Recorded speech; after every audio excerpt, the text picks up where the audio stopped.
ইদানিং দেখা গেছে প্রচুর বিবাহ বিচ্ছেদ হইতে আছে। বিবাহ বিচ্ছেদ হয় এবং সেই বিবাহ বিচ্ছেদগুলা আপনার এই প্রেমের বিয়ের বিচ্ছেদটা বেশি হয়। প্রেমের বিয়ের বিচ্ছেদ বেশি হওয়ার কারণ আমার কাছে যেটা মনে হয়েছে, আমি যেটা মনে করতেছি সেটা হচ্ছিল, দেখুন আপনি যখন প্রেম করেন, হুম প্রেম করা অবস্থায় আপনি কী করেন, আপনার প্রেমিকার সাথে দেখা করতে যান।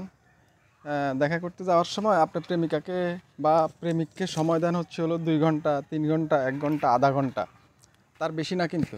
হ্যাঁ, তো এই আধা ঘন্টা সময়ের মধ্যে আপনি কি করেন, খুব সেজে গুজে যান, আপনি পারফিউম মেখে যান, আপনি চোখে কাজল মাখেন, আইব্রু করেন, তারপরে আপনি কি করেন, আপনি সুন্দর একটা ড্রেস পরে যান।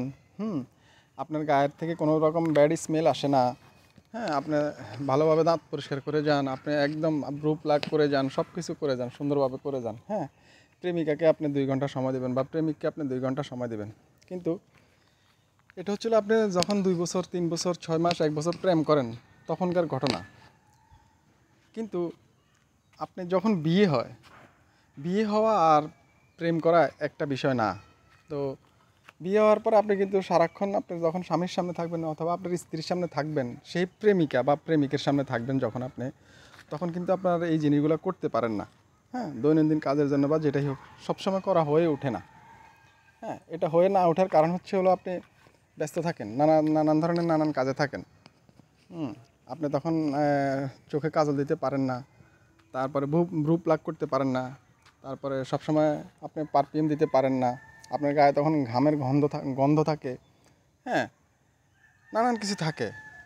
তো তখন আর ভালো আচরণ অনেক সময় হয়ে ওঠে না। আপনি তো বিয়ে করার আগে যখন আপনি আপনার প্রেমিকার সাথে দেখা করতে গেছেন বা প্রেমিকের সাথে দেখা করতে গেছেন, হ্যাঁ, ডেটিংয়ে গেছেন, তখন আপনি খুব ভালো, আপনার বেস্ট যেটা সর্বোচ্চ আচার আচরণ বা সর্বোচ্চ আপনার কি বলবো, মানে আপনার প্রেজেন্টেশন যেটা, সেটাই আপনি করছেন, সর্বোচ্চ প্রেজেন্টেশনটা আপনাকে করছেন, নিজেকে উপস্থাপন করছেন আপনার প্রেমিকের সামনে বা প্রেমিকার সামনে। কিন্তু বিয়ের পরে সেটা হয়ে ওঠে না। কিন্তু আমরা তো যখন প্রেম করি তখন আমাদের সময়টা হয় বা আমাদের জিনিসটা হয় বেশি আবেগের হয়, আবেগ বেশি হয় আমাদের মধ্যে তখন। হ্যাঁ, তো এই আবেগটা বিয়ের পরে কিন্তু সম্পূর্ণরূপে যতটুকু থাকার বা যতটুকু ছিল আগে ততটুকু থাকে না। বিয়ের পরে আবেগ কমে যায়। হ্যাঁ, তো এখন বিষয় হচ্ছে হলো, আপনি এই প্রেম করা অবস্থায় আপনার প্রেমিকার সামনে বা প্রেমিকের সামনে আপনাকে উপস্থাপন করছেন একভাবে, আর বিয়ে হওয়ার পরে এখন দেখতেছেন আরেকভাবে। এটার আরেকটা কারণ হচ্ছে হলো আপনাদের মধ্যে ম্যাচিউরিটি ছিল না। আপনার হচ্ছে হলো অপরিপক্ক প্রেম বা অপ্রাপ্ত বয়স্ক প্রেমের ফলাফল হচ্ছে হলো এটা। পরিণামে আপনারা যখন বিয়ে হয়, কমিটমেন্ট ঠিক ঠিক রাখতে পারেন না। আপনি দেখেন যে না, আপনার বিয়ের আগে যেরকম ছিল এখন সেরকম নাই। হ্যাঁ, বিয়ের আগের কমিটমেন্টটাও সেরকম নাই, বিয়ের আগের আচার আচরণটাও বিয়ের পরে সেরকম হয় না। তখন এটা আপনাদের কাছে বা বিয়ের পরে এটা বিষাদের রূপ নেয়। হ্যাঁ, মেনে নিতে পারেন না। আর প্রেম করা অবস্থায় যদি দুইজনকে যদি বাস্তবতার নিরিখে যদি প্রেজেন্ট করতেন বা প্রেজেন্টেশন উপস্থাপন করতেন, তাহলে কিন্তু এই জিনিসটা হতো না, এই বিবাহ বিচ্ছেদটা আর হতো না। দেখা গেছে প্রেম করে বিয়ে হওয়ার পরে বেশিরভাগ ডিভোর্সগুলো হয়। প্রেমের বিয়ের মধ্যে অনেক ডিভোর্স হয় যেগুলো গ্রামে গঞ্জে বা আপনার বিভিন্ন উপশহরে বা বিভিন্ন শহরে এই বিচ্ছেদগুলো এই জন্যই হয়। আপনি বিয়ের আগে প্রেমিকের সামনে নিজেকে উপস্থাপন করছেন একভাবে, বিয়ের পরে আপনার প্রেমিক নামের যে স্বামী বা অর্থাৎ প্রেমিকার নামের যে বউ, সে আপনাকে দেখে আরেকভাবে। এটা মেনে নিতে পারে না। মেনে না পারার কারণ হচ্ছে ম্যাচিউরিটি ছিল না, ম্যাচিউরিটি নাই। পরিপক্ক যেমন ইউনিভার্সিটিতে গিয়ে অনার্স লেভেলে বা ইন্টারমিডিয়েট পাস করার পর যখন একটা প্রেম হয়, দুইজনের মধ্যে যখন প্রেম হয়, ভার্সিটির মধ্যে থাকে, ঘোরাফেরা করে, তখন দুজনকে ভালোভাবে বুঝে জানে শুনে, হ্যাঁ, তখন পরিপক্কতা আসে বা দুজনের মধ্যে ম্যাচিউরিটি থাকে সম্পূর্ণরূপে। তখন আপনার এই বিয়েগুলো একটু কম ভাঙে। আপনি দেখবেন অপ্রাপ্তবয়স্ক বা অপরিপক্ক প্রেমগুলাই বেশি ভাঙে। হ্যাঁ, দুইজনের যে সমস্যাটা হয় এগুলো নিয়েই হয়।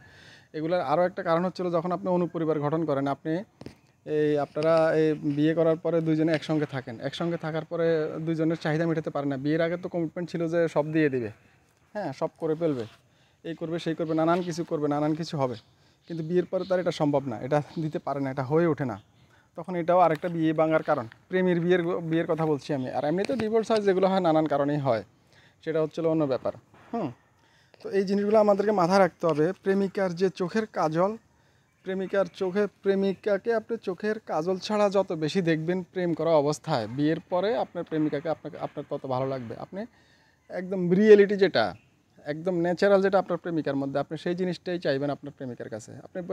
আপনি যদি আশা করেন বিয়ের আগে যে না আমি এইভাবে এইভাবে চাই, বিয়ের পরে আপনি তো সেভাবে সবসময় পাবেন না।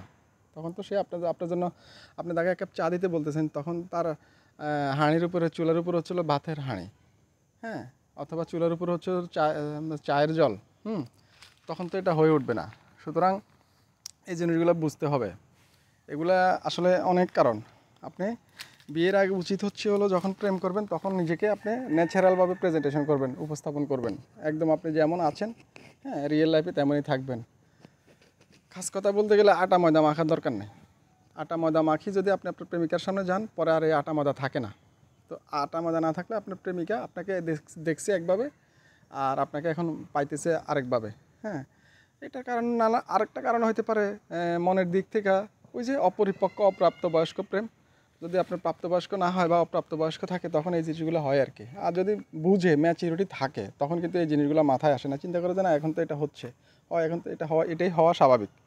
এখন তো গায়ে স্মেল থাকা স্বাভাবিক, ঘামের গন্ধ থাকা স্বাভাবিক। আগে তো ঘামের গন্ধ ছিল না, সে আমাকে 2 ঘন্টা সময় দিচ্ছে বা 1 ঘন্টা সময় দিচ্ছে, আমার কাছে পার্কে আসছে, দেখা করতে আসছে, ডেটিংয়ে আসছে। সুতরাং তখন তো এটা ছিল না, তখন তো সে আপনার কাছে পারফিউম মেখে আপনার কাছে দেখা করতে গেছে, নিজেকে সর্বোত্তম নিজের বেস্টটাই আপনার সামনে উপস্থাপন করছে। এই জিনিসগুলো মাথায় রাখতে হবে প্রেম করার আগে, হ্যাঁ। যারাই প্রেম করেন, যারা প্রেম করতেছেন, প্রেম করে বিয়ে করবেন চিন্তা ভাবনা করতেছেন, নিজেকে আগে এভাবে প্রেজেন্টেশন করবেন নিজের প্রেমিক অথবা প্রেমিকার সামনে। তখন দেখবেন আমার মনে হয় অনেক কিছু কমে যাবে।